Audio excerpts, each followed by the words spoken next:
સાબરકાંઠા સહિત સમગ્ર ગુજરાત તેમજ ભારત વર્ષમાં ઉત્તરાયણ એટલે કે દોરી પતંગની ડીજેના તાલ થકી આનંદ અને ઉલ્લાસનો સંગમ। જો કે આજે પણ આદિવાસી સમાજ માટે ઉત્તરાયણનો દિવસ એટલે આગામી વર્ષના વર્તારો જોવાનો દિવસ।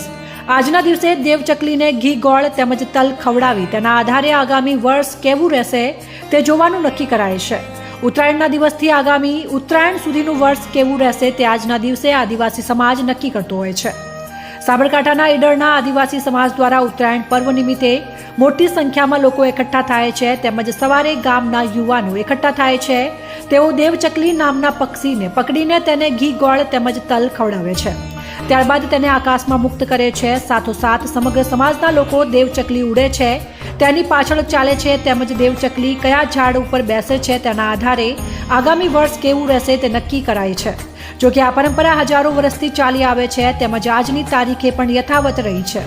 આજના કલયુગમાં પણ વડવાઓથી ચાલી આવતી આ પરંપરા મુજબ આદિવાસી સમુદાય મકર સંક્રાંતિ પર્વના દિવસે દેવીનો પર્વ માનવામાં આવે છે અને મહત્વની બાબત એ છે કે નાના બાળકોથી લઈને મોટા વડીલો તેમજ મહિલાઓ પણ આ પર્વમાં ભાગીદાર બનતી હોય છે અને દેવી તરીકે ઓળખાતી દેવચકલીને પકડીને તેને પૂજા અર્ચના બાદ આકાશમાં ઉડાડવામાં આવે છે।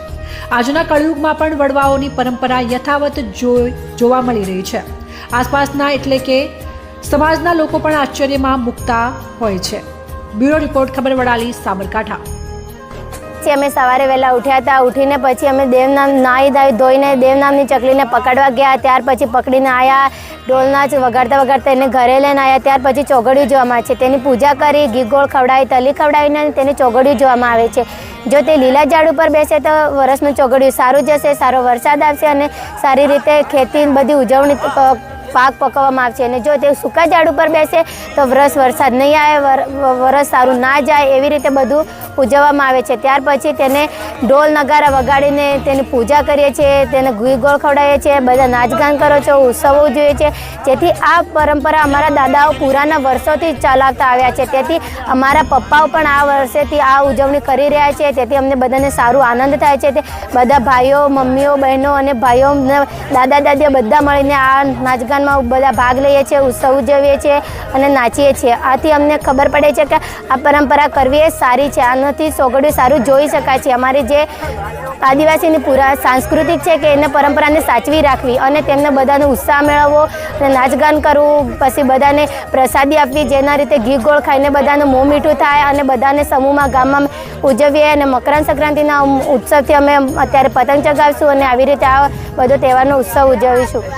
આજે ઉત્તરાયણનો તહેવાર એટલે સિટીઓમાં લોકો ડીજે અને પતંગો દોરી લાવીને સગાવીને ઉત્તરાયણ મનાવતા હોઈએ છીએ, પણ અમારા વડવાઓ આદિવાસીના રીત રિવાજ મુજબ જે બાપ દાદાઓના રિવાજ પ્રમાણે અમે દેવલી પકડીએ છીએ અને દેવચકલીને પકડી અને ઘી ગોળ ખવડાવી અને ઉડાડી અને સુકન જોઈએ છીએ અને પછી દોરી પતંગ લાવતા નથી। આ રીતે અમે દેવચકલીના સુકન જોઈ અને ઉત્તરાયણનો તહેવાર મનાવીએ છીએ।